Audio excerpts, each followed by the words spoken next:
Tens of thousands of football fans came to Highbury. Electrifying. Yes, guys, and welcome back to TCP Live. Hope you're all doing well. Hope you are all good. No Alex today. He's at an event, so I'm with George. How are you, George? Hello, good sir. I'm good. How are you doing? Yeah, good. Busy day?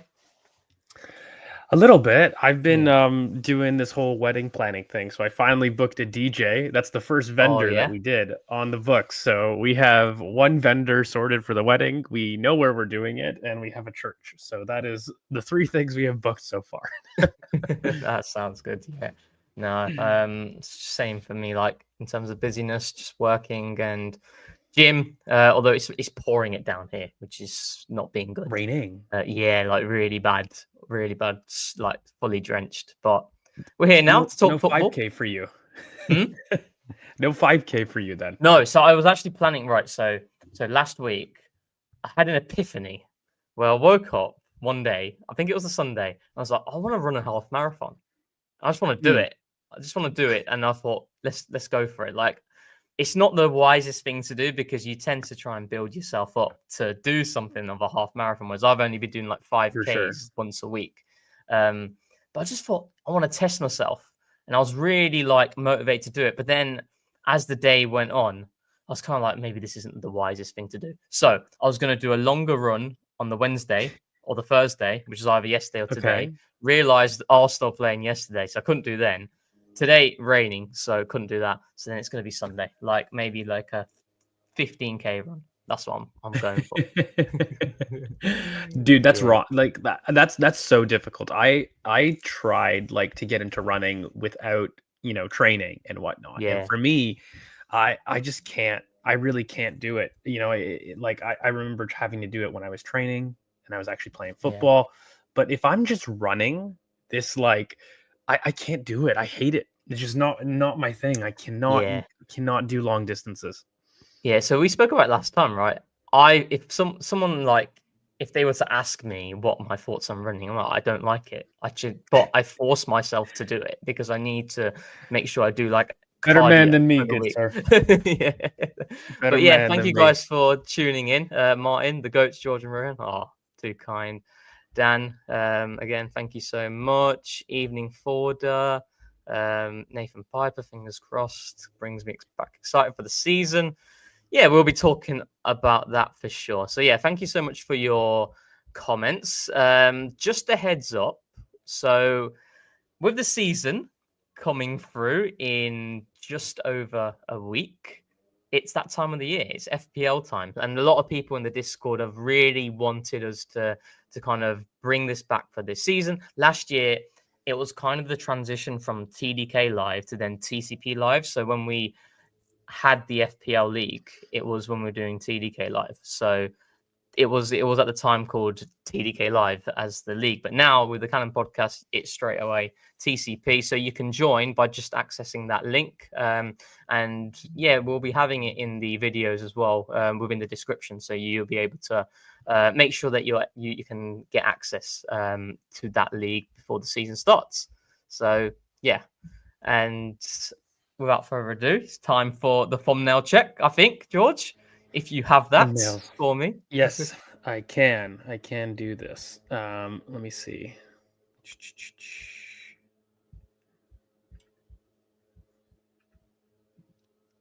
Ultra marathon here from Piotr. Oh, that's insane. That's insane. I could never do an ultra. I could never do an ultra marathon. Is that like, how many miles is that? Ultra marathon. Is an ultra marathon like when you do something crazy to it? yeah. Just like so, right. So someone at my work, and I said this in the Discord as well.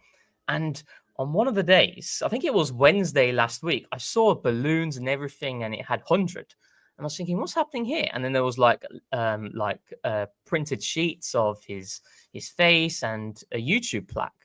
And he's got 100K subscribers. And I was thinking, what's he been doing? And he's just like he's a marathon runner. He does all sorts of different things that people haven't done. Like one of them was he's ran a marathon in Crocs. He's the fastest man to run a marathon in Crocs. Like that's crazy. That's absurd. So yeah, that was something I learned last week, and that's where I kind of got that push to do the ultra marathon, not the ultra marathon, the half marathon. So I was gonna say you're gonna jump right into the ultra marathon. That's a little bit nuts, but I think I've got the thumbnail check, good sir. So what are you thinking on this one? It is growing on me. Yeah. The more I look at it, I think like, look, your hidden Rohan's amazing in this one, but where is it? You don't see it by the call. Oh, of course, there it is. There it is. Oh, yeah. You know what? I'm gonna go an 8.5 only because of my. I'm looking at photographers now, and I feel like that one Declan Rice is tough to see. So I'm going 8.5, and I'm being critical to start with. It's gonna set the tone. I buy that. I'm also not really getting Emirates Stadium vibes from this. I don't know why, but it doesn't look too much like it, I think. And this is coming from someone who goes at least 10 times a season. I was going to say. Yeah. It looks a little bit Santiago Bernabeu for me. Yeah, it does. I don't know if I'm just seeing things or do others see that, but yeah, but I'd give it a solid 8. Ford's done better, and he knows that. But yeah, he's still cooked. He absolutely cooked, and it kind of exemplifies where we're going now in terms of pre-season and what we've seen in the recent game against Villarreal, which was yesterday. So that's where I want to go next, George. Yes. So what are your general thoughts on the game? I think ultimately we're at a stage where any results in which we don't win, I think, is going to bring turmoil on the timeline. And I get it to a certain extent. There's also a part of me in which I don't understand, but everybody's different. But yeah, like what are your thoughts? It's another defeat, of course, on the back of the Spurs one. So yeah. I'm actually kind of interested to see your thoughts because me and Alex had completely different views on it. Oh, really? Okay. Yeah. Yes, very different views. I thought that the first half was actually quite good in terms of looking at things new. I thought that the tempo and the speed was excellent. I thought that Norgard was brilliant along with Ethan Waneri. Those two were my standouts in the first half. And I thought generally, actually, one of the biggest positives was that our sixes in both halves. I mean, Zubimendi was great in the second half as well. But for me, I felt that our second half was worse than the first. And I felt like, I just saw recognition of a lot of our same patterns in the second half. Whereas in the first half, there was a lot more vertical intent. We were a lot more direct, aggressive. And, there was a lot more impetus on getting the ball quickly to our forward line for me. I know Ben specifically was somebody that I thought had a really good first half, especially in terms of some of his click passes out to Saka. But also there was one brilliant one cross-field to Martinelli that was just incredible. And I thought he wasn't the only one. There was just a willingness to have a fast-paced tempo in that first half. And then the second half came along, and I thought, the tempo got a little bit worse. I felt as though that I started recognizing a lot of the same problems with our eights between Declan Rice and Odegaard in terms of the type of pattern that we got, and the tempo went down for me. And I felt like, okay, now this is where I've recognized some of these patterns more before. And then Max breaks out, and Max is the shining stud, along with, for me, Zubimendi, who did brilliantly in the second half, and Mascara. I loved what I saw of Mascara in the second half. But I felt the second half was worse than the first. And I know Alex had that flipped. But was Alex also Alex thought the first half he wasn't too keen on the first half? Yes, and that the second half was a little bit better. So we were a little bit opposite on that on the IR. So look, in general, I was frustrated in moments on Villarreal because I saw similar problems to what we've already seen in preseason. But I did feel that the first half was actually the most instructive for us in all of preseason. I would go as far to say it was my favorite start to any of the matches that I had seen in preseason so far. And I just was kind of wondering where that impetus went in the second half. There was definitely a slower tempo for me. There was definitely less willingness to get back to front as quickly. And I felt like, we had an interesting cameo of Nani Madueke that we can talk about that, again, was touchline and, wasn't necessarily adapted in any way, but more of a different plug and play. But I felt that there was more questionable problems in the second half where I'm like, I recognize that problem. I've seen it before. And it was weird. I said this on the instant reaction. I don't know if the crowd may have had an impact. Like, I had a sneaky suspicion, that I thought we played brilliantly in the first half, but really we conceded from 2 rebounds and poor box defending, and pacificity there. But it was almost like it was 2 shots, like on a total of 4 on rebounds that went in. They were really against the run of play, punished, severely. But generally speaking, I didn't think that we deserved the scoreline, and I almost felt like the crowd was getting like annoyed with it, and it almost led to me that Mikel switched from trying things to I have to win the game, and the win the game was something that I felt were changes that were different. But I mean, I'm even seeing comments that people even in the comments here think that the second half was better than the first, and I didn't see that. I didn't think the second half was better. No. I definitely need to rewatch it, and it is something that I need to do tomorrow. But I felt the first half, the way that we were passing, the speed of it was so much quicker than I've seen in the other games in preseason. Maybe outside of AC Milan, I really liked our AC Milan performance, especially with Calafiori and Zubimendi and what they offered. But I do think in that first half, the issues are with the 2 goals that they scored. They're really poor goals to concede, and I think that masks over a lot of the good work that I did think we did in the opening 20 odd minutes, especially with I actually think, right, and I think we can talk about Mikel Merino, and I've mentioned him many times, and we've all mentioned him a lot, and it's like a dichotomy of what he does higher up the pitch versus what he does deeper. When he's higher up the pitch and he receives, he does a lot of really intelligent things in terms of pulling wide, and then Martinelli being able to come between the centre back and the fullback channel. That's something Merino does really well, his understanding of when to drop in there. And I saw that quite a few times. I think it was one moment where he actually received on the underlap as well, and he cut the ball across the face of goal. And I think it was Saka who wasn't able to convert that opportunity. So I really like the pace of it. I actually think there's something that we've been doing a lot more this season in our press in terms of our wingers are now. So Saka's rivaling the centre back as opposed to our number 8 right centre midfielder. Although it does depend on what the opposition is trying to do at times. Where if like I mentioned it before in the main pod, where I think Ethan Wanyeri, his performances this season in pre-season, I think there's a lot of real encouraging signs for someone who this is the first time in which we've seen him consistently being given minutes at right centre mid. And it's very clear that the direction with him, especially with the Noni Madueke signing, is that he is going to be the understudy to Martin Odegaard as of today.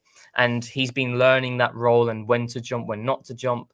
And I thought he got that really well. And I felt that our press in that first 20 odd minutes was really intense. It was aggressive. I thought Ben White backed it up really well as well. And yeah, I felt that we had a lot of really good moments. And again, it is that final action that is lacking. The second half, I personally, so the way I saw it, I felt that there wasn't too much difference in terms of structurally what we were trying to do between both halves, but it was the pace at which we were playing at between the first and the second half that I didn't like. The second half was a lot slower. And that's where when Max Dowman came on and you saw that injection of pace and that just clear qualitative superiority, he was able to make things happen. But I do want to reiterate that, and I said it in the main pod as well before, the biggest frustration that I have, George, is I don't think I've seen any major differences in pre-season so far.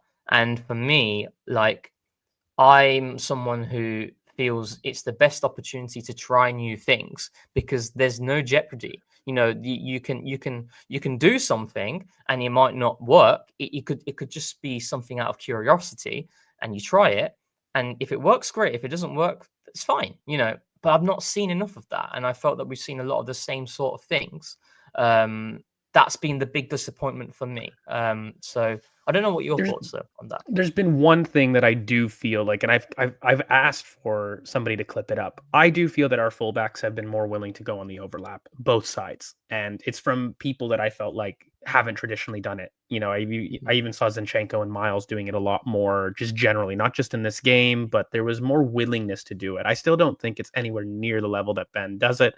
Ben is going to always be our best overlapper, but I thought that there was more emphasis, at least, on the overlap, but also probably this super nerdy point, when we overlap, attack aggressively. It wasn't just like rotate to rotate. When they do overlap, people are sprinting on the outside to provide an option. And it's almost like there's a trigger with this up, back, and through pattern that's really traditional, in which will pass inside to kind of, the attacking midfielder, who then will spray it off to Saka. But before he does it, the fullback is already in sprinting motion.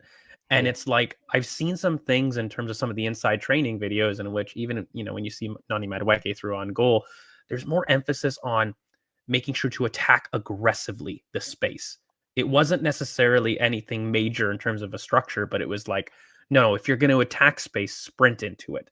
Don't just jog into it. And I like that. It was just a small tweak that I think has been actually a kind of ribbon throughout preseason that I've noticed, but I don't think I've seen any tactical changes that are, it's just been tweaks. For example, I felt like we're slightly turning the dial to more directness, which was really shown in the first half, that kind of slowed in the second. There are tweaks towards being more vertical, but I wouldn't say that we've had many more like structural changes. And the only thing that I'll say, that thing that you're talking about, us not experimenting. You want to know what really frustrates me? Mikel Merino at 9, which I know can work, but why not try Ethan Waneri, by the way, false 9, or try to see if there's something new. Like, we know that'll work. And you know what? I had this gut feeling, mate, that I think the crowd being flat and kind of annoyed got him to a point of, I want to win the game. And I started seeing things that I knew. Mikel Merino at 9. We're going to have Declan Rice and Odegaard in the 8s. And of course, we were waiting for Max to kind of change the game, which he did in Newcastle. And I don't know if we want to have a Max discussion on his own, because we're talking about 2 games that we've seen that we know we've struggled in. And it's been these 2 dynamics, okay? It's been Declan Rice carry into the half space for a layoff to the left winger to either throw across or recycle. That is one pattern of play that we've come to know.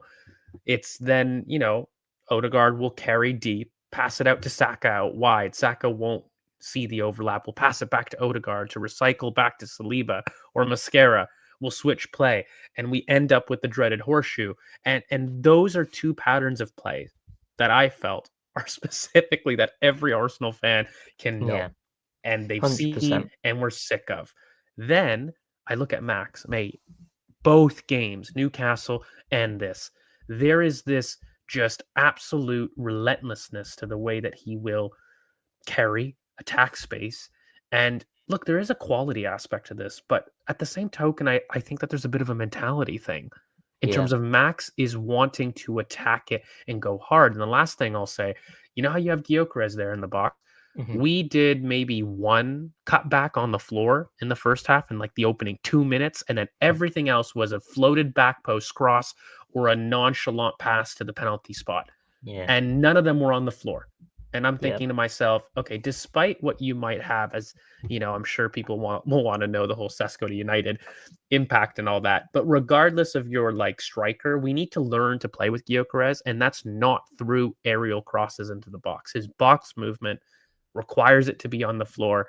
And there was actually a brilliant cross by Nani Madueke in the second half that I thought, bang, that's the one where he just flashes it low and hard across the 6-yard box. That's a Gyökeres cutback. And he did it with Merino. So I think the team is still learning. He's only been there a week. But regardless, that was one of my big critiques. First half, I saw Merino cutbacks and Kai Havertz cutbacks. And I didn't see enough cutbacks that will help Gyökeres when he does attack the box. I also think for me, so I think that game was a very clear example of Arsenal not understanding Gyökeres' game. So the amount of times he would peel towards the channel, towards the left-hand side, and Miles at times was guilty of this, where he doesn't play the ball early, where you can just release him and he's going to be off, and then Martinelli can then attack the box. That was the dynamic that I wanted. I tweeted before the game where I was interested to see the dynamic between Gyökeres and Martinelli, and I wasn't able to see it because we didn't play that early ball enough. We weren't able to release it quick enough into that space for Gyökeres to get onto, and that's his bread and butter, and that's where Arsenal are going to need to change. And this is why I said it in one of the tweets that I did about Gyökeres and how he has a lot of positives, but there are also certain things that ultimately, when we look at how Arsenal play, we are going to have to tweak. Like, for example, the David Raya goal kick, in which when we go long, it's not about hitting it straight into Gyökeres. It's about hitting it into space for him to attack. And then, as you alluded to with the floated back post cross, that is a staple of our game. And I want to talk about that actually with this diagram. But for Gyökeres, is that really going to get the most out of him? I don't think so, unfortunately. And that's where Arsenal are going to need to change. So I want to get into this before then maybe we could go into specifics. And then I do want to talk about Declan Rice and perhaps, I don't know if you've seen that comp of him on the right side of the pitch. Don't have to tell me, mate. Yeah. And yeah, so we can definitely talk about that. But I wanted to speak about this where I spoke about it in depth on Twitter. Or X, whichever way you want to call it. And it's kind of like looking at a specific aspect of Arsenal's final third play. And this is something that has been prevalent in 2022, 2023, 23, 24, 24, 25. This has always been part of our game. I've seen something that has come through, which was, I don't know if you've seen it, George. Clip. Yeah, the West Ham game, right? And I'm watching that, I'm thinking, if you're looking to critique the team, this is not the way to critique it. Using that goal is not the way to critique it, because that is something that we've done, ironically, against West Ham in the following season, in 23-24, and also against West Ham in the season after that, last season. Both big wins for Arsenal. And what this is, so basically, when Arsenal get into the final third, we look to funnel it wide. I think that is very known to everyone, not just Arsenal fans, but to other fans of different clubs. And what we're looking to do is we're looking to create superiority of some sort. So here, we can think of this as Ben White providing the overlap, and he's dragging the winger towards him. And then Saka's 1v1 against the fullback. He cuts inside. And then in the box, this is always prevalent. You have Martin Odegaard either here or here, but essentially he's pinning the back line, he's pinning this nearby centre back. Then you've got Gyökeres, let's assume Havertz, for the case of what we've been seeing over the last few seasons, pinning as well. You've got Rice, and then you've got Martinelli. So in terms of methodology and an idea, it makes sense because we have an overload here, in terms of the back post, where Rice is in between the fullback, where the fullback has to stay close enough because Rice could be peeling away from the blind side of the centre-back from this run. And the fullback then also has to be able to collapse wide for Martinelli, who could potentially pounce. If you think of the goal against Southampton last season, the Martinelli whip ball to the Saka whip ball to Martinelli to make it 3-1, right? That makes a lot of sense. And we do that time and time again. But the issue that we have here, George, and why people are talking about the horseshoe, is when we look to recycle it, and if Saliba has the ball or Zubimendi has the ball, there are no easy available passing options central because of these guys pinning the last line. When they're pinning the last line, it means that the opposition midfield and the two central midfielders, they drop back and they look to prevent that space there from you being able to play that ball. So then it leads to Gabriel receiving the ball, then it leads to Miles receiving the ball, and then we effectively look to do the same thing through the left-hand side in a slightly different way where we don't have, when we're talking about the previous seasons, a consistent overlap. It's kind of Martinelli using his gravity to draw two players, and then the left back here can then whip the ball in, and you see the same sort of pattern. But then if we don't feel the cross is on, we'll then go back to this side and we'll recycle again. My biggest issue, and for me, is the fact that we don't see enough variation of these players in the middle where they're looking to vacate the box and then make runs in behind and a lot more fluidity and more rotations there. That's the issue I have, where we don't see enough variation in the box. We have these players pinning, and it makes sense when you're looking to put that cross in, but it also can be very predictable in terms of how the opposition defend, and it can also make it very difficult for the players who are receiving it outside the block, in the case here, our centre-backs and Zubimendi, to be able to play the ball centrally because they don't have the easy options that are there.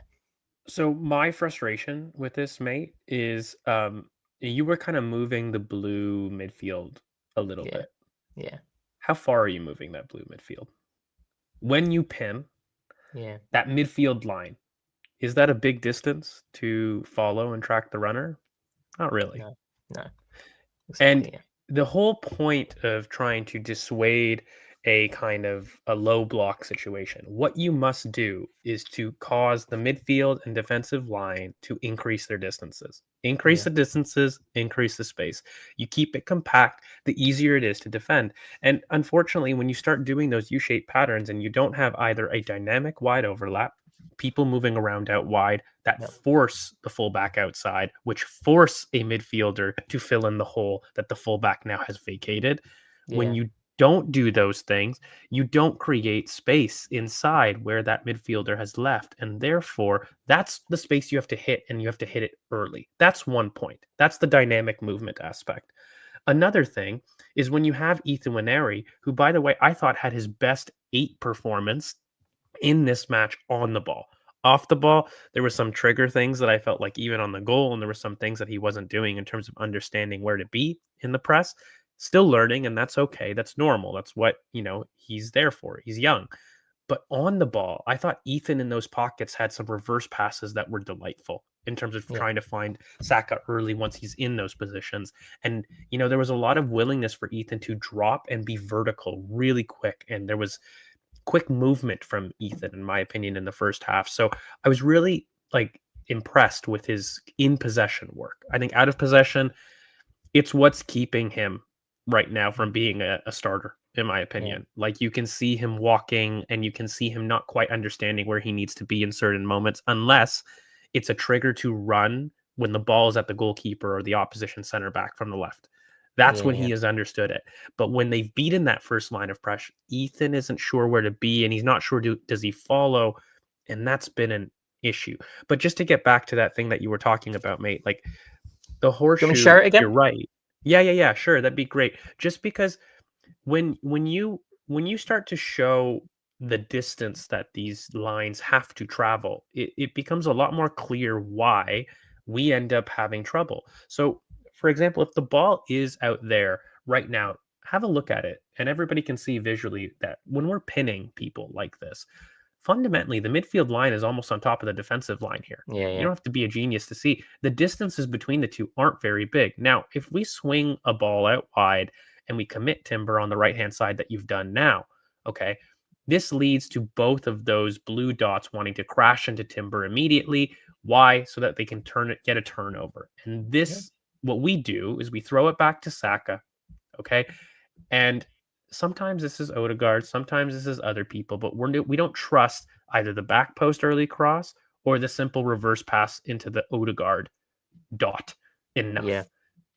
Ethan did it brilliantly a couple times, but we don't do this enough. And we end up basically showing here the biggest space in this graphic is between the left midfielder and the left central midfielder.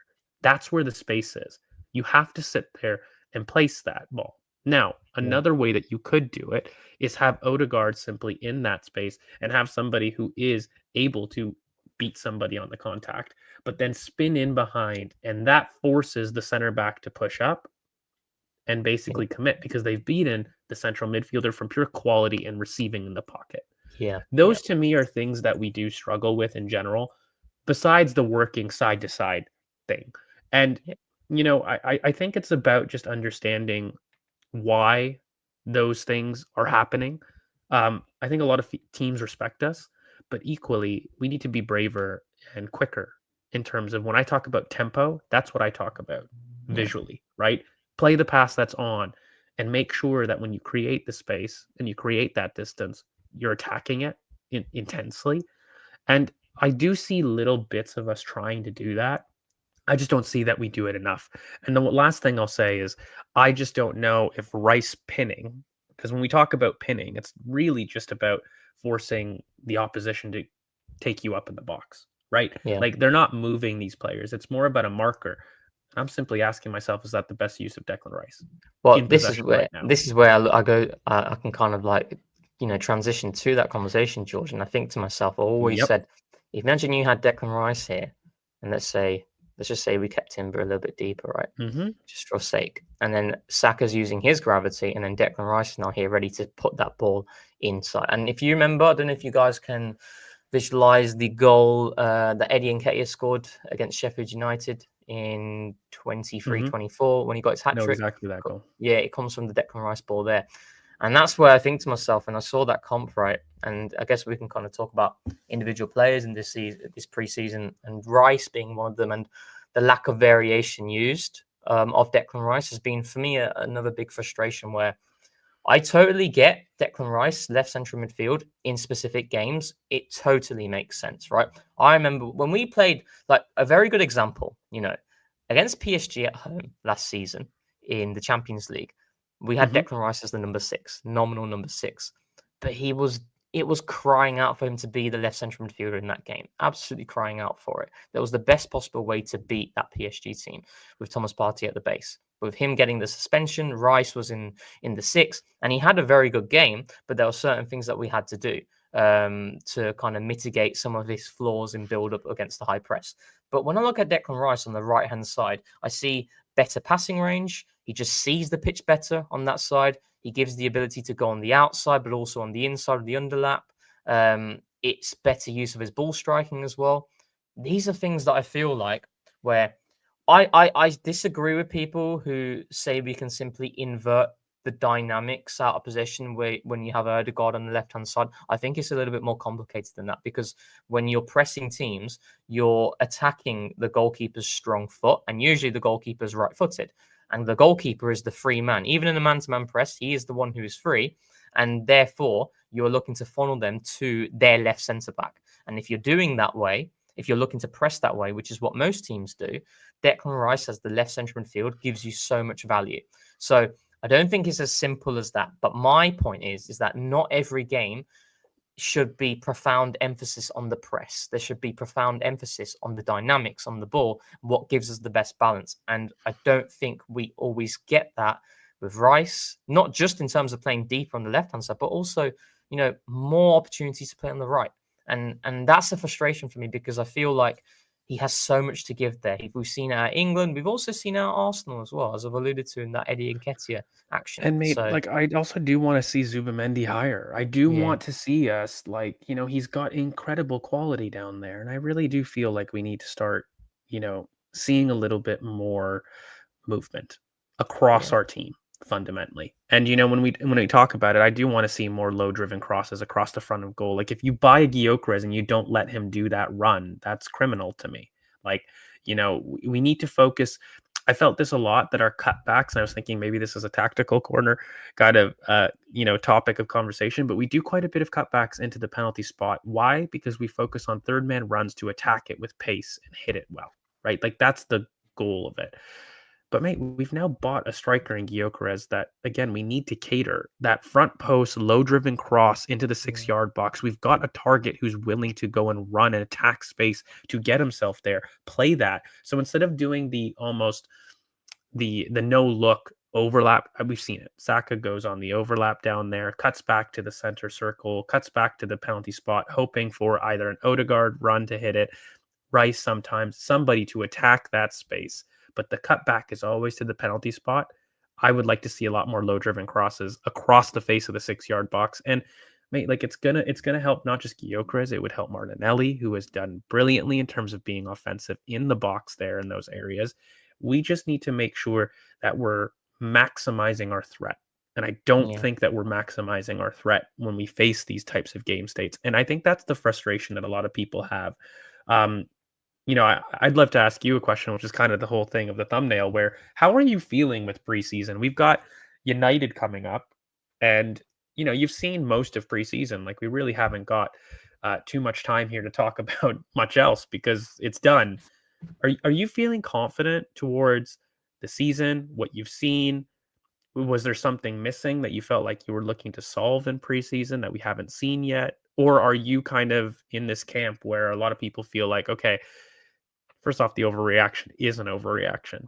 But, are you in that kind of camp of, we'll be fine, we're saving our legs, you shouldn't put too much stock into what you're seeing at the current moment? Like, where do you stand on that spectrum of relax, it's preseason, and okay, we're over? Where on the spectrum are you? I'm always glass half full as opposed to glass half empty. So I'm always on the optimistic side, right? I'd be lying if I said that I wasn't disappointed with certain things in preseason, as I've alluded to, the lack of variation in structural changes and trying these sorts of things. Where I always think I think it will be very difficult to have a better preseason than 22-23. I really want to make that clear because of the drastic jump that Arsenal made from the previous season and what we saw, and especially how it kind of fizzled out. You know, if we go back to that campaign, the 21-22.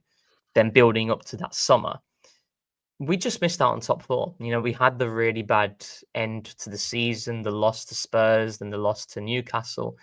And then I feel like because everything was such a shock in what we saw with Saliba coming back, with Ben White's role change, with the evolution with Zinchenko and allowing Granit Xhaka to become fully into that role as that higher left central midfielder, I think that was a really good surprise, people, and with what Jesus offered, etc. So I don't think you're going to ever see that.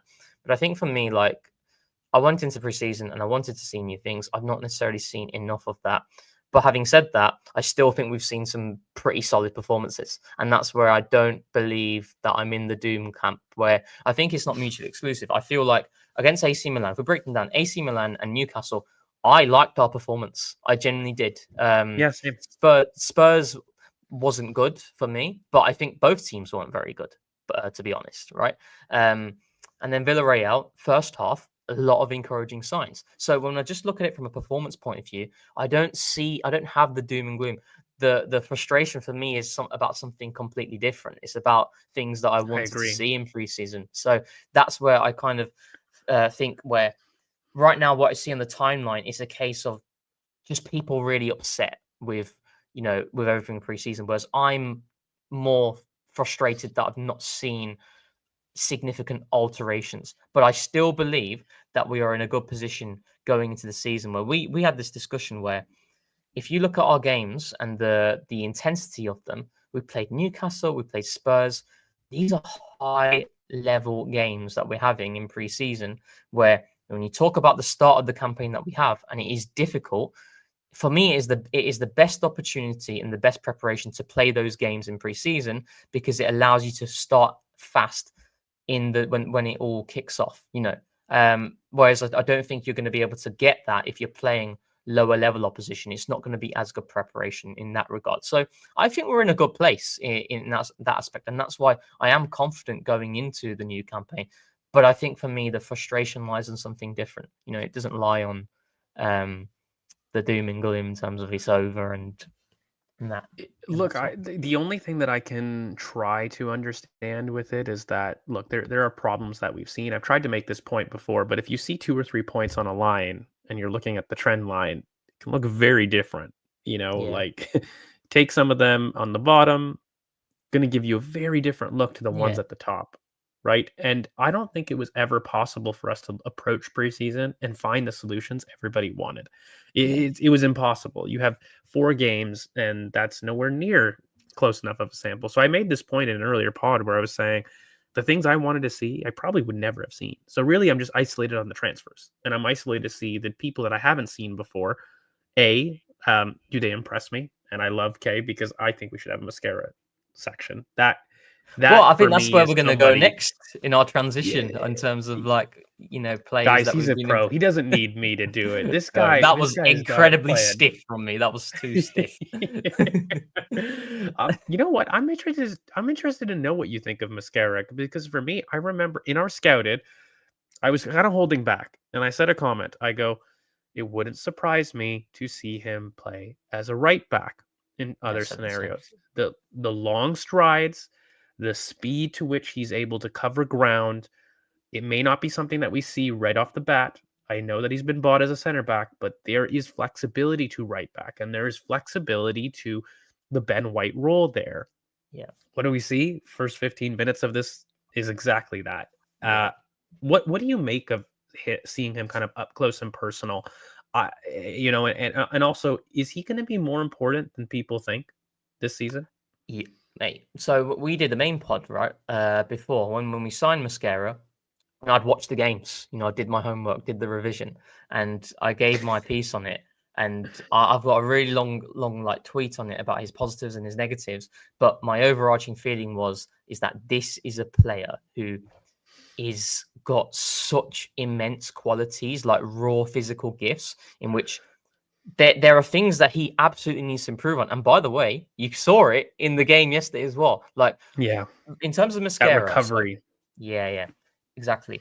It's nuts. I was thinking he's going to get there, and he's very unlucky just not to make it, just a split second. But the fact that he was able to eat up that ground in that instance is phenomenal, and this is what he is fantastic at. But also backing up the press. Look how quick he was to get to the fullback every time they were able to play the ball from the left centre back to their left back. Mascara was there, aggressive, won it multiple times. That is his bread and butter. Wide defending, dominating the channel. He is fantastic. Certain things he struggles with is aerial balls in which he's getting pinned by a centre forward, where I've seen it against, I can't remember what his name is, the Real Sociedad striker. I think it's Bremer, but I've seen it against Sorloth, seen it against Lewandowski. I mean, some of these are top centre forwards, but what he does is he's trying to win the fight as opposed to understanding the situation. Saliba is fantastic at this. I really push back on Saliba, the criticism of Saliba in terms of like aerially, where for me, when there's a ball, we saw it against Danjuma at times as well. When the ball is lumped and it's 1v1, we task our centre backs to do this. Saliba's not looking to win the fight against Danjuma. He's looking to be smarter than the centre forward in that situation. And he has so much variety in his game that enables him to always win that situation and then play the ball back to David Raya, or a quick shoulder drop and then face play and then progress the game forward. Mascara is going to need to develop that, but he absolutely can because he has the raw natural quality. And on the ball as well with Mascara, I don't know if you remember, George, but against Spurs, so when he came on, there's about 3 passes that he plays to the right wing, takes place to Max Dowman. Straight away, gets it onto the strong foot of Dowman and allows him to immediately set the next action. Mascara is very good at that. And when he isn't pressed, you'll see his passing really come through.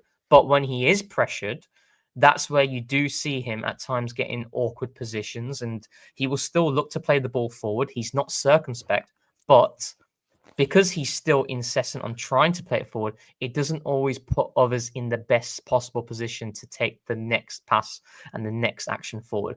But these are things that he can improve on. But my final point with him, and I said it on the podcast when we were talking about Mascara, is that when you think of the Tomiyasu role in 21-22 at right back, Mascara can do that to a T. Easily. And the biggest thing with Mascara, outside of the fact that he's a fantastic talent, is the fact that right-hand side needs to be managed more appropriately. Timber, White, Saliba, that's why Mascara was so important. Whether it's at right-back or centre-back, the predominant minutes will be at centre-back, and that is something there to ease the burden that is placed on William Saliba's shoulder, but also Ben White and Jurriën Timber, how you manage those two players, and Mascara allows you to do that, and that's why I think it's a fantastic deal. I think he's going to be a big player, mate. A big player. I think me and you had always slightly differed on the Kivior willingness to sail. I think I was a lot more in that camp prior to this even. I'm telling you, with Mascara, I don't like the pacificity of Kivior and his box defending in moments. And I think that if there's available minutes at center back, in which we're looking at major injuries to Ben, to a Timber, to Calafiori, I would prefer, for example, actually, you know what? Let me ask you this question. Calafiori's out. Gabriel, you saw the state that he was in terms of coming back. Same as Timber. Yeah. Very rusty. Very rusty. What's your center back partnership against United? Assuming that Calafiori couldn't play, let's call it. It would be Saliba and Mascara. I think that's huge. I don't think we're saying that 2 weeks ago. Yeah. And I know he just came. I think a lot of people would have said Kivior deserved it. Kivior, based off his performances in the back half of last season, which were very good. They were. But people would have been completely fine with it. I'm asking myself questions and I'm thinking I trust Mascara more. And it had nothing to do with, I actually thought Kivior did a really good job being punchy himself in possession. There was a lot of really good passes out to Miles and early passes into the channel that I think Kivior's got the technique to do. And he does show it. However, Mascara gave me a certain level of confidence and absolute domination in his zone And I just think that the speed would be brilliant with a calm head like Saliba next to him. He can be the stopper and really emulate the physical edge that Gabriel gives us. Like I felt a level of comfortability and nastiness, like to the way he approaches duels, and it's aggressive. And for me, the biggest thing that I just cannot, it's my biggest ick. My biggest defensive ick is pacificity in your box. And both goals were a result of Kivior doing that. And it's not just those goals, by the way. Kivior has done this. Like in the box, to me, he tends to be passive. However, I'm looking at it and I'm thinking, Mascara has shown me more. In this cameo, he showed me the right back flexibility. I'm looking at a player, for me, that initially when he walked in, I go, he'll go into the center back rotation, and maybe towards the end of the season, we'll see right back shifts. No. I think that he gives us a level of quality. I'm even going to go farther, that I think that he could give you a little bit more in the final third than he's even showed us. The way that he finds passes, his bravery to play those passes, and how early he is, whilst giving us pace in the back line, which is so ironic because, mate, I don't think we have electric pace in the back line. We're quick. He's crazy. He's Koscielny level quick. I haven't seen a center back that quick for us since Laurent Koscielny, or maybe even, you remember Brazilian Gabriel? He was quite Paulista, quick. Paulista. He was quite quick, but not maybe the smartest. But Mascara really. Yeah, I think Mascara is quicker than both of them. I do too. I think more physical. 100%. And I think he's gonna be such a fantastic sign. And the fee as well, George, is crazy. Could be one of the deals of the summer, 100%. Mate. I'm telling you, like, I really and look, I will put, this is subjective bias a bit because he is my type of defender. The aggressiveness, poppy, twitchy kind of dual person that is a little nasty, and in possession. Even though he's got things to work on, he has things I love. As a coach, if I don't have to teach you to release the freaking ball quickly and play the pass that's on, I love it. If I have to teach you how to receive, the gate to receiving, that to me is kind of easy coaching. I'll be honest with you. Even when pressed, I can teach you how to open up your body to the right, to the left, how to open up angles and approach those things. It's a matter of angles, and that's easy to teach. What's not easy to teach is the bravery, the willingness to release. Because that's a mental block. That's a lot more difficult. I can show you instances where you're like, oh, this is where you should have passed on the video. And he's like, yeah, no, I agree. But when you're in the moment and you're pressed, do you have the composure? Do you have the composure to do that?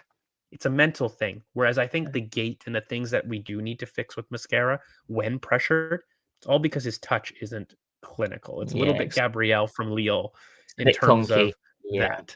So we do have to work on that. But yeah, mate, I was incredibly impressed with his speed. I didn't think he was that quick. I knew he was quick, but he's very quick. I actually wonder who between him and Van de Ven is quicker in a dead ass race. Like, I think he could be one of the quicker defenders in the league already. 100%. Yeah, a lot of the defenders, like for example Saliba and Gabriel, they eat up yards so well because of the stride. The stride. And, whereas Mascara is just so like, if for example, if it was like a 50-meter sprint, Mascara blitzes both of them.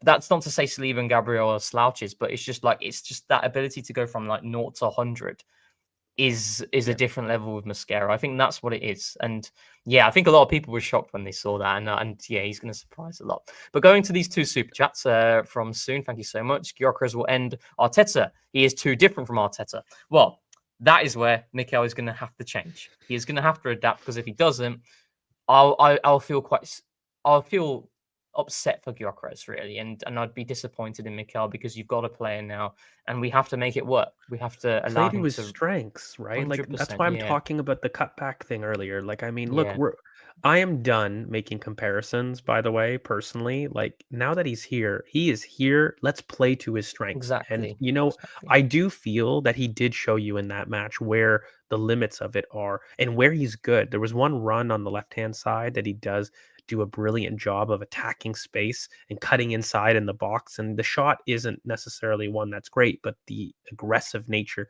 that he's willing to take on his man on the outside means we've got to play to that. And even towards the end of the half, I don't know what you thought. I thought Gyökeres and Martinelli started showing some signs of a budding interchange. There was definitely some more of, oh, okay, I know when you want to go, I'll go here. There was a bit of chemistry there. So I knew it would happen. In theory, it makes logical sense, but I started seeing it towards the end of the first half. So yeah, mate. Like I mean, I would be happy to see that. That was the big thing that I was really pushing for in terms of what Gyökeres can do for us. I don't know who it was. Someone said to me they see similarities to Vardy. Maybe it was on the timeline. I've made that comparison before. Oh, is it? Yeah, yeah. So again, not the same, not the same player, but in terms of like the relentlessness of the channels. You do not. So when Leicester in their peak, right, when they had Okazaki and Vardy, they're not hitting balls straight into Vardy. They're not doing that. They're hitting balls into Okazaki, or they're hitting balls into Ulloa, who would come on as well, Leonardo Ulloa. That is what we need to do with Gyökeres. We're going to need to play the ball into space. That is the best way that you use him. And that's why I said in the first half, as much as I like the pace and the tempo of our play, there were times where I'm just thinking, just release the ball and let him go. Let him go, and then you can figure out what you need to do in the final third when you get there. And I think it just asks different questions of the back line, and something that we haven't seen from Arsenal doing much with the centre forward because of who we've had before in Kai Havertz. So, and you know what it is? You know what it is with the Vardy? Because he's a bit nasty, Gyökeres. In the way that he runs. He's very aggressive. And, I've seen people talk about Luis Suarez, and I kind of push back because I don't think that, we're looking at the same technical ability there. But what Vardy represented and why I made that comparison, and look here, I'll just address it here. In the Scouted, I talked about Antonio, but what I talked about the Antonio and the differences, because I think that comparison got perverted on the timeline. I saw that by a certain someone, a certain account who ran with it. Look, he's Antonio in the sense that he really enjoys running aggressively in channels, but he doesn't have Antonio's pinning and hold up play and the physicality in terms of him being able to hold off challenges as an out ball. Doesn't have that. But it is the aggressiveness to which he loves attacking channels, going out wide, drifting into space, and really running with intensity there. And we need to learn to play into space more. We're too conditioned to play to a player. And you know what? I think that's the biggest change that Gyökeres will need to thrive, but also our attack kind of needs to thrive. With Madueke as well, George, Absolutely. So if you buy these runners, you can't play to their feet. They're sprinting. Like, you want them. So part of their power and their superpowers, Gyökeres, Madueke, anybody that you're talking about here, even Esse to an extent. But he's a little bit more ball to feet than the other two. Yeah. Those two are runners. In order to really maximize their stride, their aggression, you need to hit them in stride. It makes no sense passing them the ball and then telling them to start and begin their acceleration. Now they can. They do well creating space for themselves from a standstill, but you want to maximize that brute who, by the way, struggles back to goal, but is very good shoulder to shoulder. You get him running. And I think part of the problem is people look at him and they go, that's a battering ram, center forward. And to me, he plays like Vardy, but he doesn't look like Vardy. He looks like Giroud. And people start to have that misconception. And that's where I felt the Mikel Antonio thing was perverted. Like it started like, okay, no, he likes the aggressive channel running. But he's not Antonio in terms of I'm going to hold you off. Like, don't pervert that comparison. Yeah, well, I mean, literally in there was this thing, right? When Antonio was in his peak, there was the Mikel Antonio litmus test for centre backs. Yes. Yeah. Gabriel passed it. Yeah. And Gabriel passed it in his second game at Arsenal. Second game. But yeah, it's like just that one aspect in terms of hitting the ball into the channel. That is the similarity there with an Antonio. But that you can make that similarity with a lot of players, can't you? Like you've alluded to with Jamie Vardy. So yeah, it'll be very interesting to see how Mikel kind of adapts to that. And I'm hoping we see more chemistry in the game against Bilbao, because I think Mikel alluded to how he had only 5 training sessions and it's going to take time. So yeah, we'll definitely see what happens there. Nathan Piper, thank you so much for your super chat. Let's remember that Villarreal are in the Champions League. We chose to play hard teams who are confident in passing with our weaker setups. So chin up, everyone. Our main setup will be a lot better. Yeah, and I think for me, George, like this is where I go back to the comment that I made before in terms of preparation and the games that we've played. Obviously, there's a higher risk in terms of injuries. Like, but we both said like you can get injuries in any game, but the probability of getting an injury is probably higher in a Newcastle and a Spurs, right? Because of what there is there. But just on an outright preparation point of view, that's what I've felt like it's really good preparation because it allows you to go into that first game at Old Trafford knowing you've played these highly physical tests already in pre-season. There's pros and cons. I just think there's more pros for sure there. But let's now move on to what I wanted to kind of go into is just a couple more players, like each in terms of positives, negatives, like who we've been impressed in preseason. I'll start with, and you spoke about him briefly earlier on. It's Christian Norgard. I think Christian Norgard's had a fantastic preseason. I'll go that far and say it's been brilliant. And actually, I'd be very interested to see what the discussion would have been on Norgard had he not scored yesterday. I don't think people would be highlighting him as much if he didn't score, because Norgard, I think for me, he's only had a 15-minute spell in pre-season, which he's looked slightly off it. And that was the first 15 minutes against AC Milan. Yeah. I looked at him and thought, okay, he's clearly, he needs a bit of time. He's learning. But yeah, he's learning. But since then, mate, out of possession, I think that has been the biggest positive of Norgard because he's been able to back things up. He's been able to cover ground a lot quicker than what I thought. That I initially felt with Norgard. And that's been a big positive from pre-season, where this is someone who has came in and he has adapted very well and doesn't look out of place. And I think this is where, when you talk about Brentford under Thomas Frank, you look at Mikel Arteta and what we look to do in terms of the press, there's a lot of similarities in terms of roles and responsibilities. And that's where I feel Norgard has been able to adapt really quickly. And that's why I've never felt there was going to be an issue there from an adaptation perspective, because Norgard has been in the Premier League. He's been in these sorts of battles against physical opposition, and he's been in a team that has pressed really high. So, yeah, I don't want if you've got further thoughts on Norgard. Yeah, mate, like we share a lot of feelings on that, because I remember doing the scouting and I was trying to tell Alex, I go, he's going to be a lot more agile than you think. Yeah. Like, I know, look, he doesn't have the Declan Rice 1%. That he's going to zip across. That he doesn't have. Don't get me wrong, he doesn't. But he's a lot more agile. Like, he'll catch up to Cunha on the break, who's not slow. And, you know, I also think that he's made intelligent passes. Like, he's not been safe. There's a way to hide as a player. Just like Dead saying here as well. I think we've seen that a few times with Norgard as well, in terms of that ball straight in centrally when it's available. I do agree. And, it's just, I think it's huge that both our sixes have looked great. That was the point I made on the instant reaction, was I think both our sixes have looked brilliant this preseason. And that's a huge positive, when I think that the slogan of the summer was actually a sly midfield rebuild. I really I think more, look, I've wanted the attackers, so I'm not going to say it's right or wrong. The club went a different way, but I have been saying, I think it's more of a midfield rebuild than people actually believe. Start to add a little bit of Ethan in there, start to see what Miles could do. Miles did a brilliant run. I think it was the first half of the Villarreal game where he receives it deep and is carrying right into the box and gets fouled. Like, this guy needs the legs to do that. But when you add Ethan, him, Max, and I think we have to have a section on Max. Like, he is surpassing. Yeah, let's do that. Let's do that now. Yeah. Because you know what it is, mate? Like, and I really don't know how you feel. I'm struggling. I'm really struggling here. Yeah.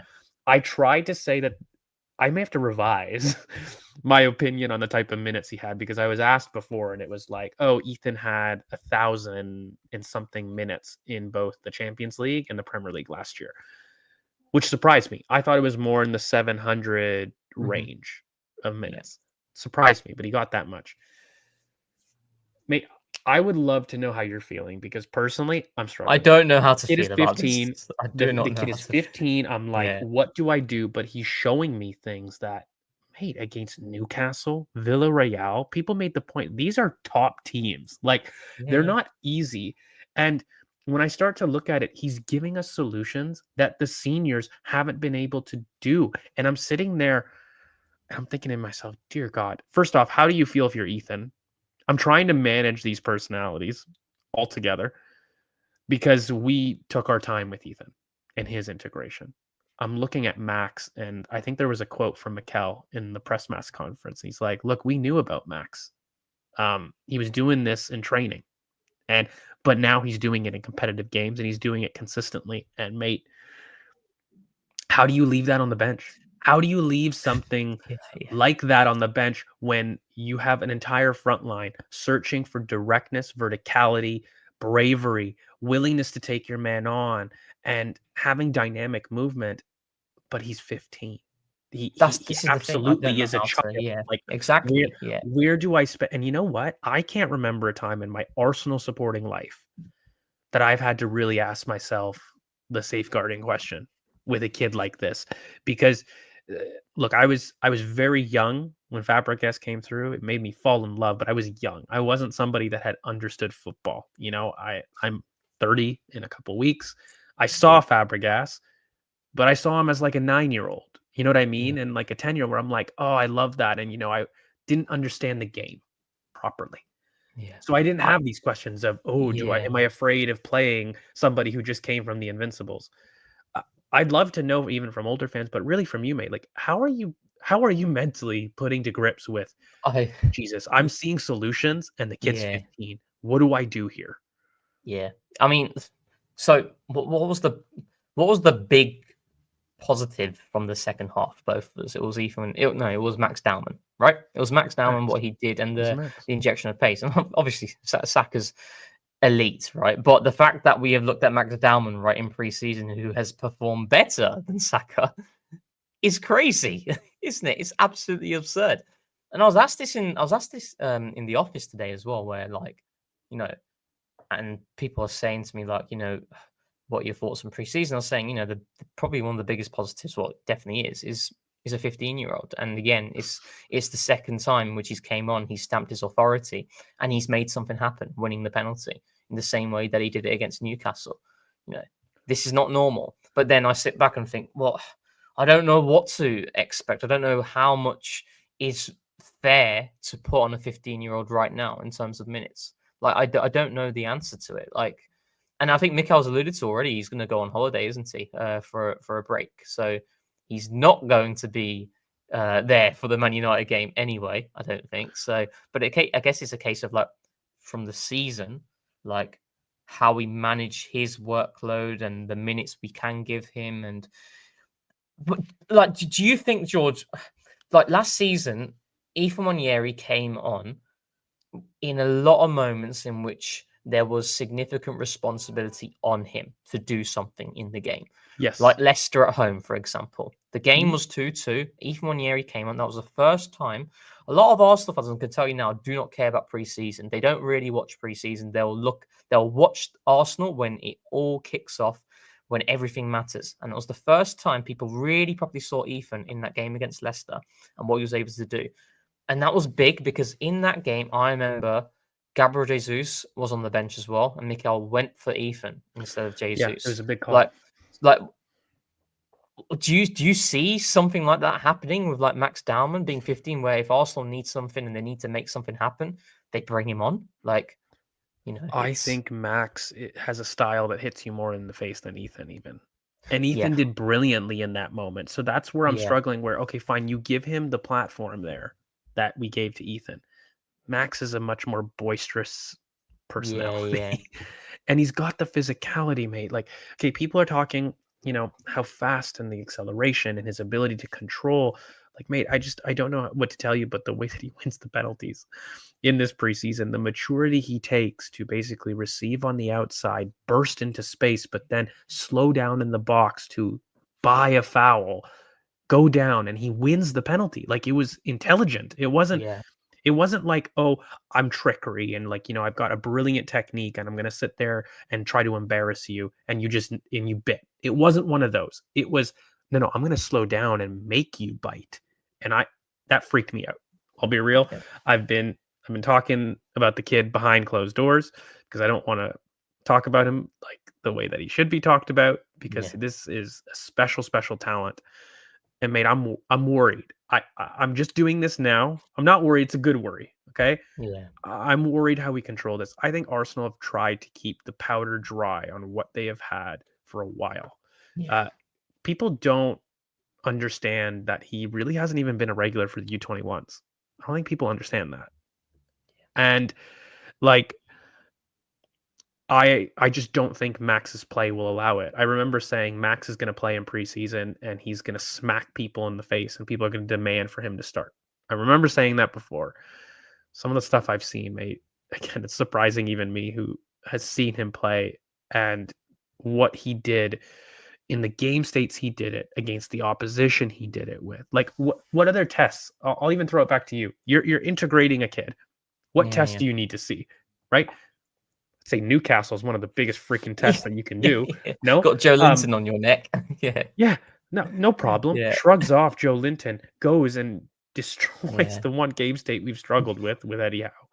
Then we're talking, okay, Villarreal, a different type of game, but something we've all seen in Europe so many times. What does he do? Does the same thing. Against a different type of opponent, an opponent who does have a physical mid block, but somebody like an opponent that's a little bit more technical with their passing. Boom, does that. Hey, what's next?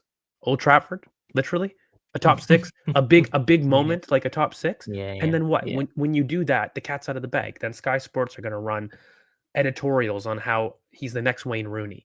And I do feel that Arsenal have done a brilliant job with his integration. I think they have done incredible. And I'm praising Per Mertesacker, the entire club, for how that they've been able to let him arrive when he wants and not be forced into it. There's a tendency that when you get these type of talents that, you want to rely on them too quickly, or you give them more than they need in the moment, right? And he's a kid. He wants it all. He's going to say, now, I want more minutes. Any kind of minutes you get me, give it to me. Yeah.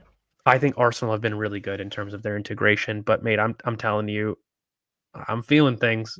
Pause. Do you worry though, George? So let's say, right, he comes on in a big moment, like I said, Leicester at home for Arsenal in the case of Ethan, not directly contributing, but that impact, right? But let's say Max Dowman comes on and he scores the winner against, I don't know, like a Palace, let's say, right? Yep. Do you then worry though what could happen then with the media and then the expectation and that constant coverage exactly what I'm talking about. Yeah. Like you guys, that's why I don't know how to handle that for a 50. I've never been in that situation where I've spoken about this, right? For an Arsenal player, and then it's like, is that an issue? And what I think it's an issue, mate. But you know what? I don't think it's an issue for him. Like I have look, to me, he's Miles in personality, a boisterous, really confident leader, and he wants the pressure. He will thrive in the pressure. This is a case of Miles for me, and not so much Ethan, who's a bit more introverted in personality. Yeah, I see that. Yeah. And he will take it on. I'm worried about, I don't want to be rude, what you guys will do to him. And you guys exactly. in the English media, I know what you're like. And I've seen this before, and I'm worried about you guys. I'm worried about the Rio Ferdinand group. Right. We've seen what's happened with Miles. We've seen what's happened with Miles already, in terms of what's been painted there, with certain incidences, of being a reckless player because of the red cards, despite a lot of them not being fair at all. And that's where I do, because actually Arteta said it in the All or Nothing documentary. I don't know if you remember, but he says, like, this country, they have a habit of bringing you all the way here and then slam you right down. All over the front page of the paper. It's all there and for everybody to see. Do you know we what saw what I'm happened with Ben White as mate? well. We saw what happened with Ben White as well in terms of the coverage and, when he comes back into England. I'm telling you now, a lot of England fans will not forget the coverage that has happened, and he will get boos. He will genuinely get boos because of what has happened. Can I give you a mad prediction? Yeah, go on. People will be calling him for the squad for you guys. Yeah. I think Mikel hides him in a beaker for the first 3-4 months. Yeah. Not a sniff. We'll want it. We'll ask for it. Not a sniff. And then I think what happens is January comes around, Carabao Cup. You can't do it anymore. He's promised him some minutes. Can't hide that. He's going to go and do a run. So you think he's going to ramp it up January onwards, you think? Mm-hmm. And I think he's going to, because Max, in the minutes he will want, he will do something. He's a lot more impactful. And I just think He's going to give him the cup games. And by the way, that may be the odd cup game in the fall. Like, I don't think he'll get Prem minutes. I'm telling you, every time he'll come on, he'll make a contribution, either winning a penalty, a goal, or assist. He will impact the game. And people will be like, how can you leave this out? And there's going to be some bullshit about we need Max in the England squad. For me, it's gonna be Miles-esque in integration as opposed to Ethan. And I'll end on this. I think he can take it. I think he's a brilliant personality from what I've seen, and the way that he takes on leadership and responsibility from the time that he's been even in the academy. This kid rises in tough moments, and like one of his best performances was against Spurs for his age group, and he was a menace, not in the way that you think elegant and all of the flashy ways. Defensively, mate, he's a dog. He does do his work, and I think he could have a bigger impact than what we've seen with Miles. Even And that's crazy, I think mate. That's crazy. He has this difference making quality.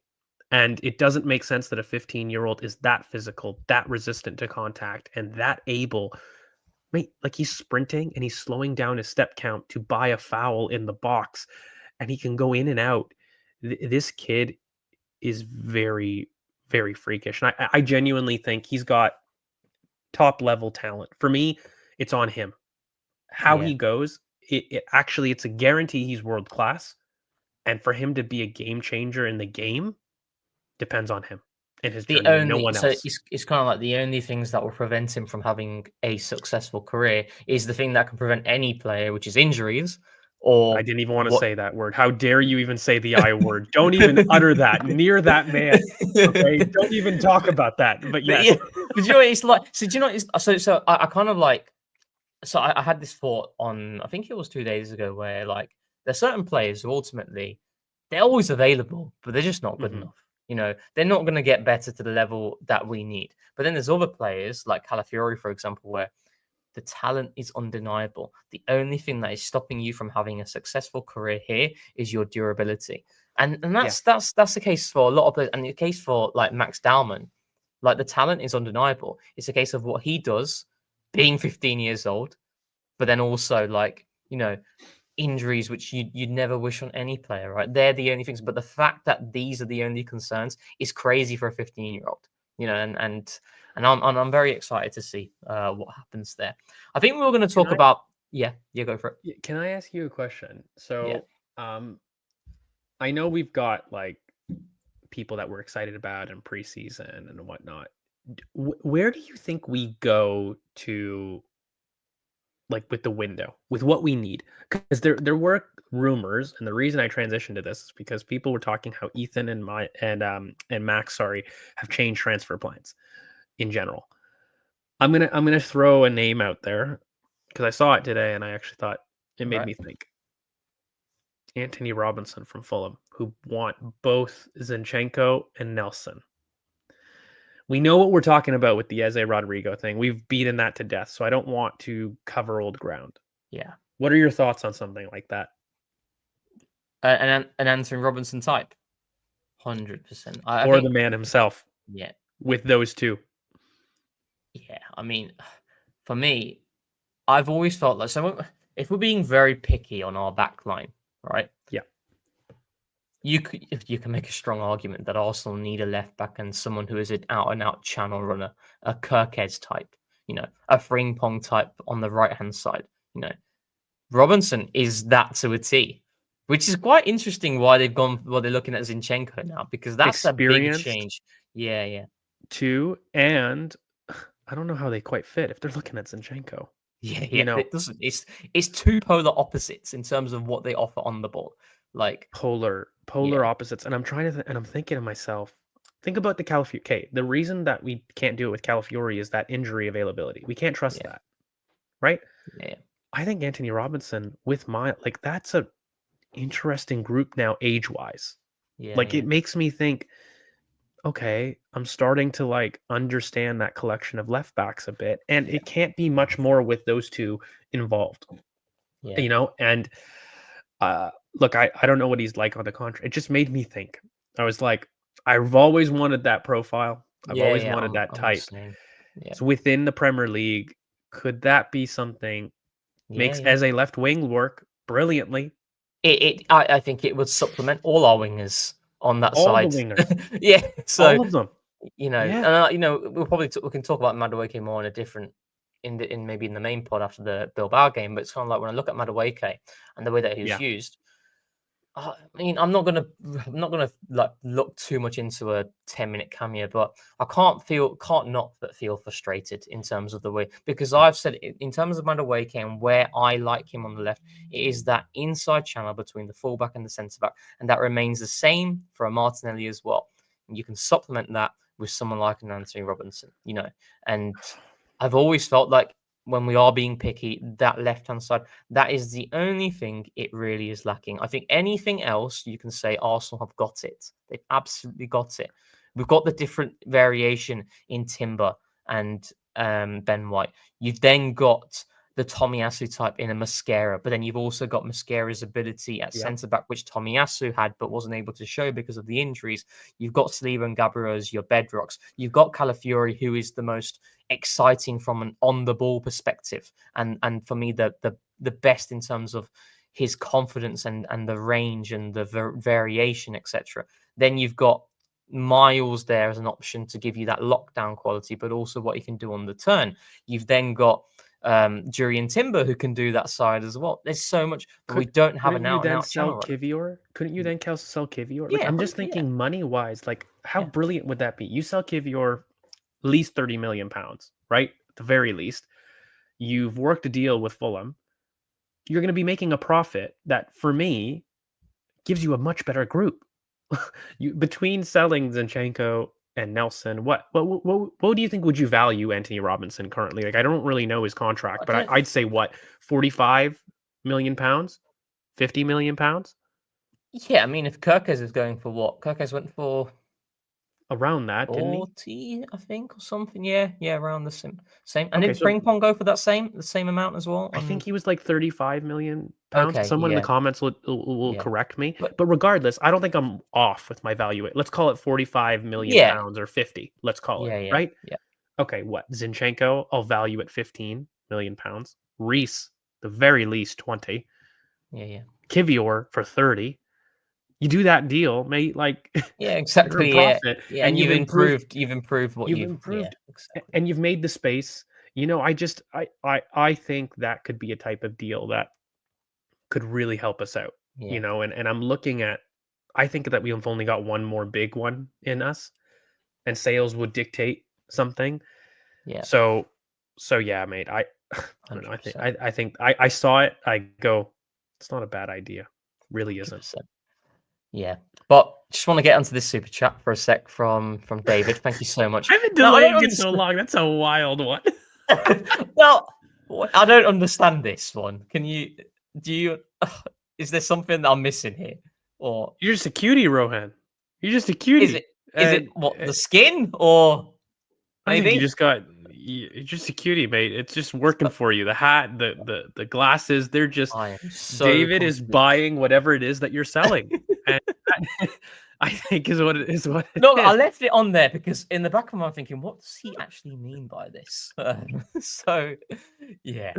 Nathan Piper, though, again, another super chat. Thank you so much. Do we hate Hato now? George, you love Hato, right? And I loved Hato actually last season, but I feel like I've just completely forgot what type of player he was like over a year.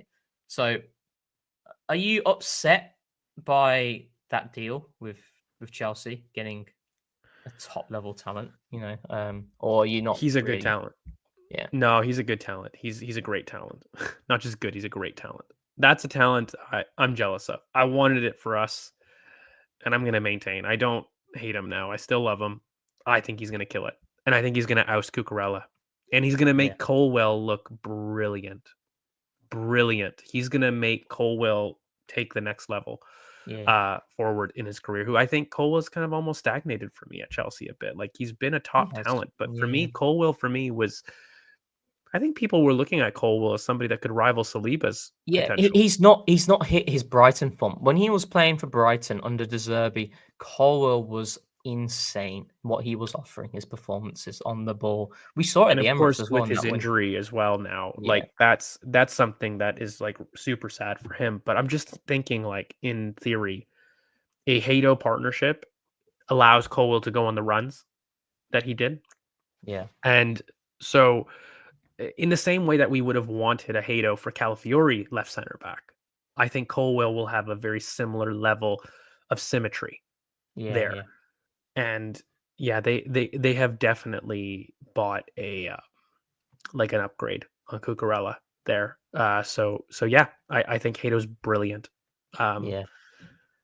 But yeah, it's sad. That's one that hurts. In general, I thought Embuemo hurt.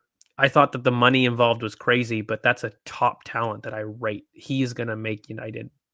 Well, I think what's interesting now is, like, it's very clear that the Embuemo links were very serious from our perspective.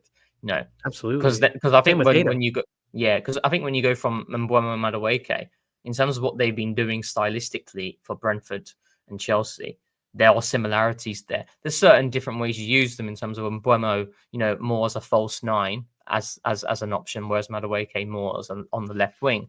But there's a lot of similarities there, and it's quite clear that we were very big on that. I actually think Man United's front line of, if you forget about the money involved, Konya, Embuemo, and Sesko, I think that's top very front exciting. line. Yeah, I think top front line. Yeah, people are going to be jealous. It is a serious front line.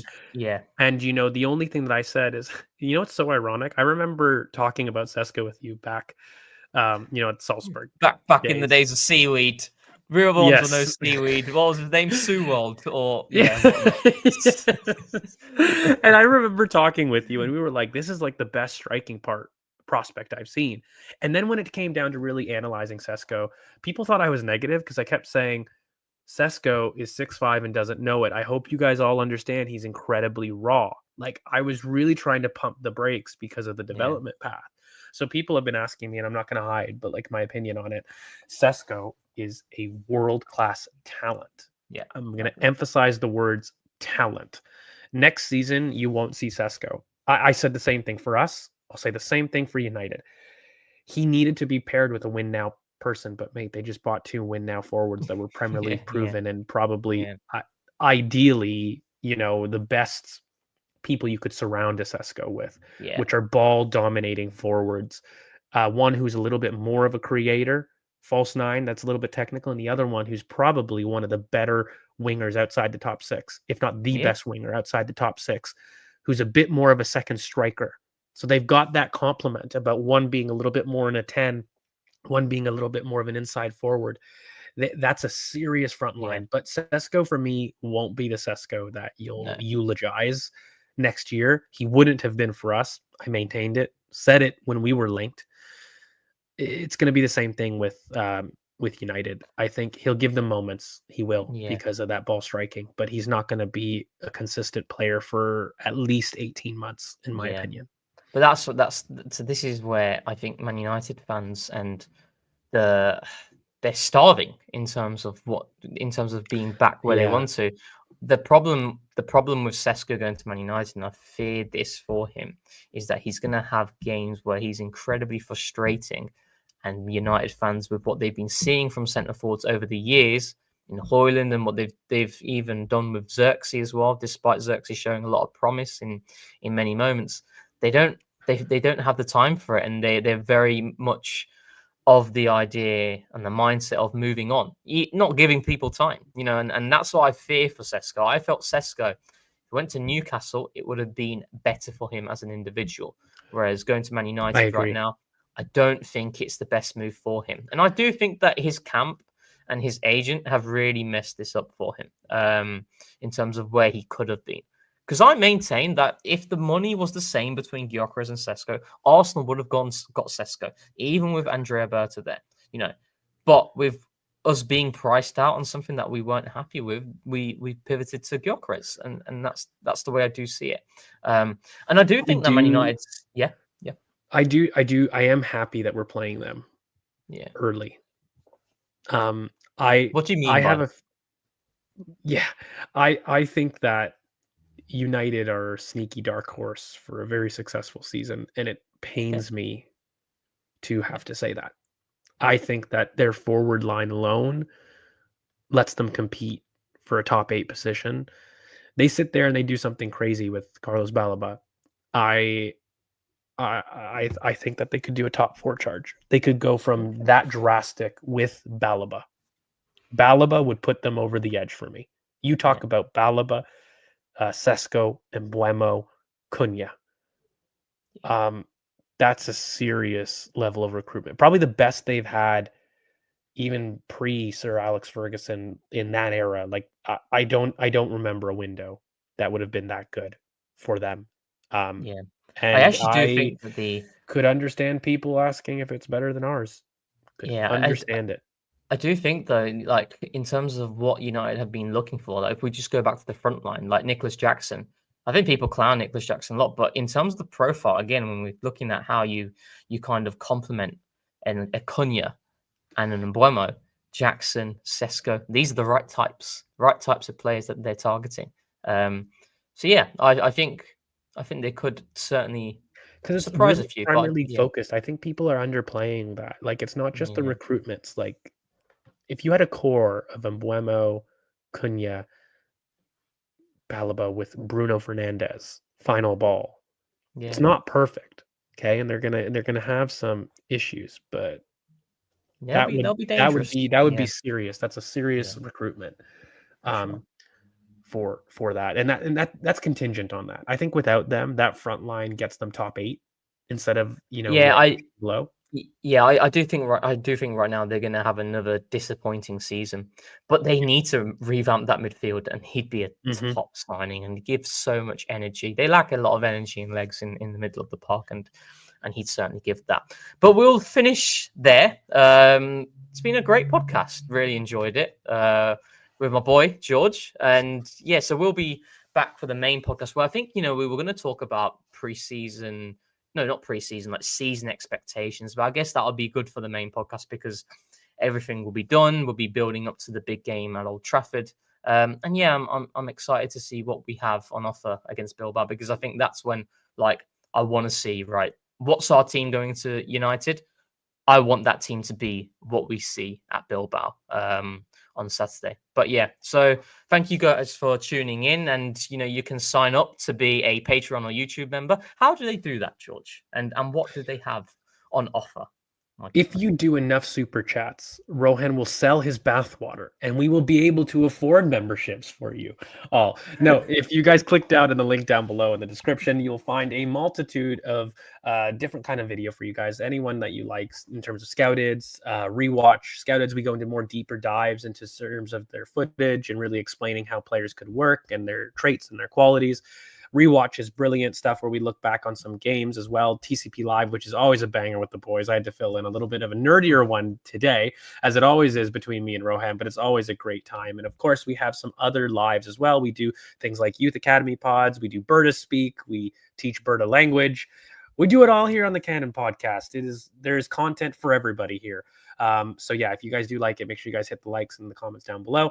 And of course, if you did want to become a Patreon, you can do so with a 7-day free trial by clicking the link in the description down below. He did not even stutter once. Good Lord, that was impressive. But we'll leave it there on our high. Thank you so much for tuning in. And last but not least, thanks for keeping it Arsenal. Tens of thousands of football fans came to Highbury.